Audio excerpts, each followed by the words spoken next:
juga memiliki berbagai mukjizat yang tidak dimiliki nabi yang lain. Dia bisa berbicara dengan binatang. Hal ini sesuai dengan firman Allah Subhanahu wa taala, dan Sulaiman telah mewarisi Daud. Dan dia berkata, "Hai manusia, kami telah diberi pengertian tentang suara burung dan kami diberi segala sesuatu. Sesungguhnya semua ini benar-benar suatu karunia yang nyata." Al-Quran Surah 6 ayat 16. Bahkan para jin juga patuh pada beliau. Nabi Sulaiman juga memiliki istana yang megah dan dibangun oleh manusia dan jin. Lalu di manakah letak istana tersebut? Simak ulasannya dalam video ini dan tonton hingga akhir. Tentunya hanya di channel Islam Populer. Tapi sebelum lanjut, jangan lupa klik subscribe, like, dan lonceng notifikasi untuk mendukung channel ini agar terus menyiarkan syiar Islam.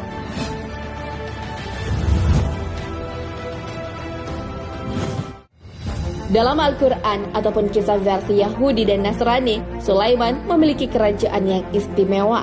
Istananya memiliki benda-benda berharga dan berbagai karya seni yang membuat mata terpana. Pintu gerbangnya terbuat dari gelas. Dalam Al-Quran disebutkan bahwa Ratu Balkis menyingkap pakaian karena mengira lantai itu adalah air, padahal hanyalah kaca.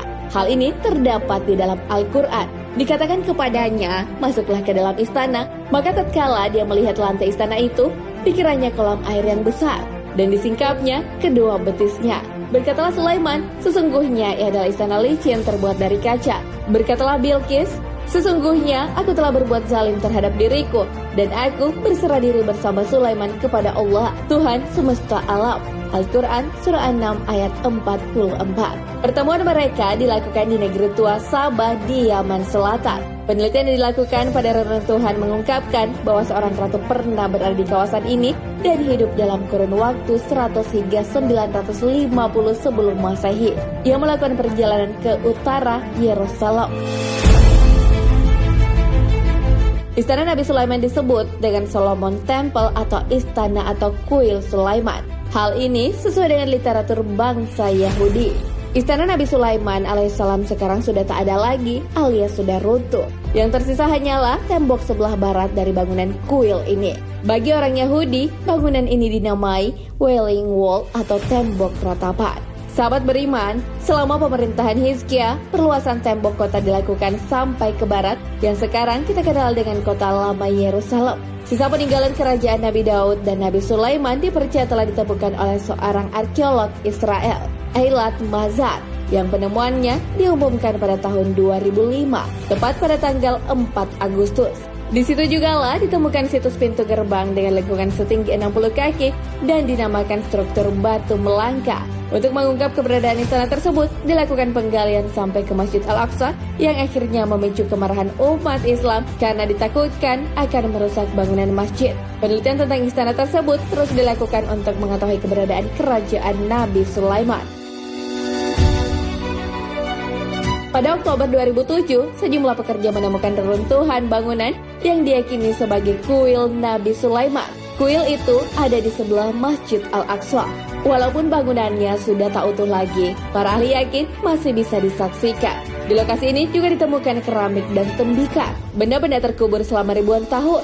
Penemuan ini dianggap penting untuk mengetahui peradaban dan kemajuan yang telah dicapai manusia di masa Nabi Sulaiman alaihissalam. Para peneliti terus berusaha untuk melakukan pencarian situs-situs peninggalan Nabi Sulaiman yang hidup pada masa sekitar abad ke-10 sebelum Masehi, yakni 989 hingga 931 sebelum Masehi, dan Nabi Daud 1041 hingga 971 sebelum Masehi. Kuil atau Istana Sulaiman merupakan lambang kekuatan sehingga sangat berguna bagi Yahudi dalam situasi terkini di dunia internasional. Mereka yakin bahwa fondasi kuil Nabi Sulaiman ada di Masjid Al-Aqsa. Pembangunan kuil ini sangat penting bagi Yahudi sebagai pengakuan atas bangsa mereka. Namun karena sudah roboh, kuil ini sudah tak bisa lagi dibangun kembali. Lalu apakah itu yang menjadi alasan Yahudi untuk mengganti Al-Aqsa menjadi kuil Nabi Sulaiman? Sahabat beriman, saat peristiwa Isra Mi'raj, Masjid Al-Aqsa masih berupa reruntuhan kuil Sulaiman yang berupa batu berongga atau syahra. Pada 637 Masehi, pasukan Khulafaur Rasyidin mengambil alih Yerusalem.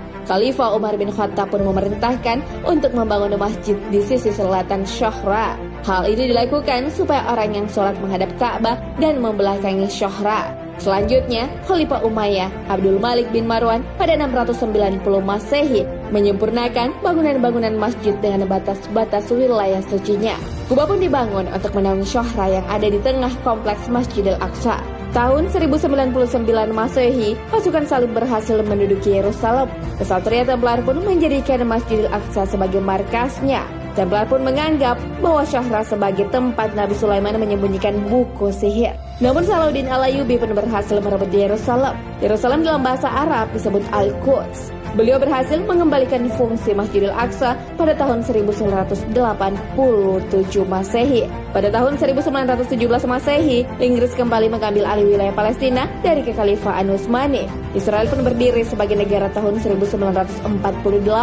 Mereka berusaha mengumpulkan bangsa Yahudi yang tercerai berai.